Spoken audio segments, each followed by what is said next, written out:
Shabbat Shalom, everybody. I just want to say before I go on and comment about Rabbi Noble's sweet story that isn't it great to be here? It is just great. We happen to be outside, and for those of you who are viewing, we are so happy that you're viewing, but we also invite you to join us physically if you'd like and if you're comfortable.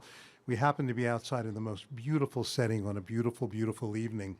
So in that story, that little boy wanted to be like Superman, didn't he? I mean, after all, Superman was his hero.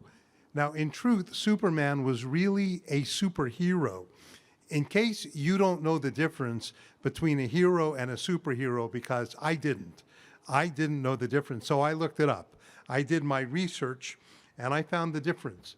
The difference is that a hero can be a real or mythological person who's brave, but a superhero is a fantasy character with supernatural powers or supernatural equipment. So Superman was definitely a superhero. Think about it. He came from another planet, Krypton. He had a great costume. He could fly on his own. He had X-ray vision, and he was super strong. But he wasn't just a superhero. What Superman did was shape our thinking. He represented good over bad, protecting the weak, fighting evil. People wanted to emulate him. He was what we call today an influencer. And when this comic book character went to television, his influence became even greater. And that's, by the way, when the motto was added, truth, justice, and the American way, which unfortunately a year ago was changed to truth, justice, and a better tomorrow. So I got to thinking, who are the influencers today? Who are the influencers of our children, our grandchildren? Who are the influencers of our society? And far more important, on what basis do they become influencers? Now, movie and television stars have always been influencers. That's why politicians seek their endorsement, right? Because they know to have a big star publicly endorse you as a candidate is going to influence people to vote for you. By the way, I never understood that. What does being a great actor or a great actress have to do with one's political judgment? It has none. Personally, an endorsement by a movie star or a TV star or a sportsman or woman doesn't have any impact on me whatsoever when it comes to the candidate. And honestly, when I see candidates or anybody kind of groveling before, a television or movie star, I kind of think it's kind of degrading.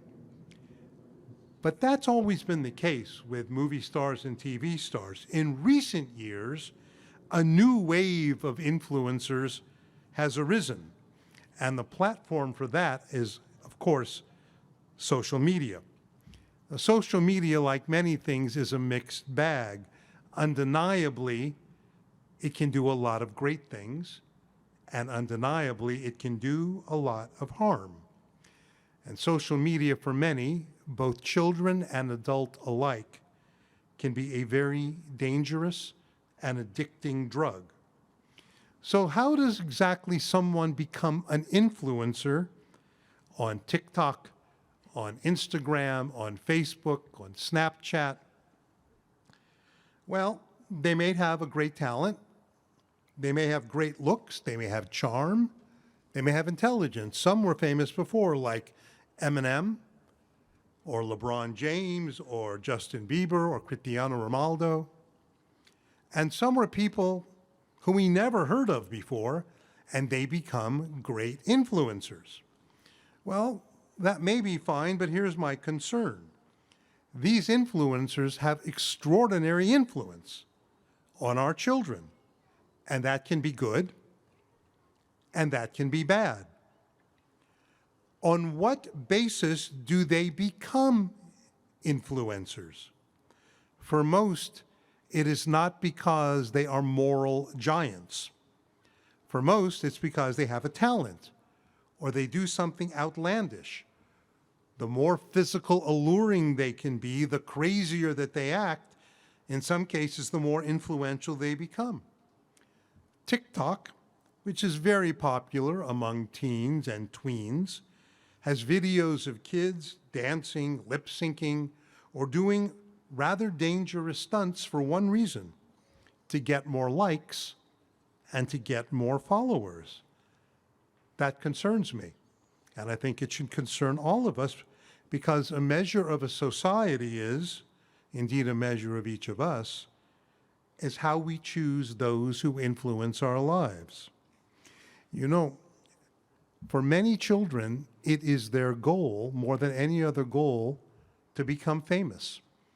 What do you want to be when you grow up? Famous. A friend of mine asked a group of kids who answered they want to be famous, "What do you want to be famous for?" To which they responded, "It doesn't matter. I just want to be famous." Fame, this is a topic for another sermon, fame is a really addicting drug and a very dangerous one. Years ago, when the LA Rams were the first version of the LA Rams, and I was living here before I lived in New York, I went to a Rams football game.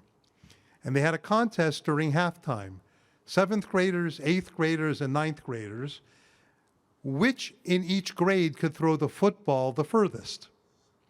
And the winners of each grade were put into a golf cart with a big Rams helmet around it, and they were paraded around the stadium to tens of thousands of adoring fans applauding them. By the way, that's great. Nothing wrong with that whatsoever.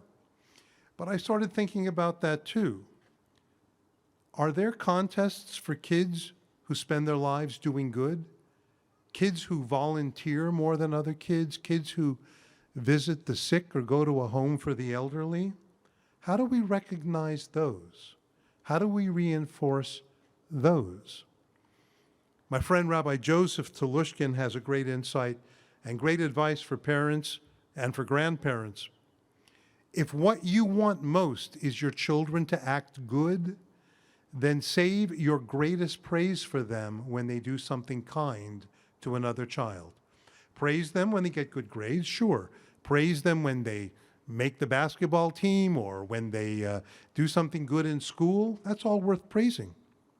But save your greatest praise for when they are kind, because they will then forever associate what you care about most is being kind and being good.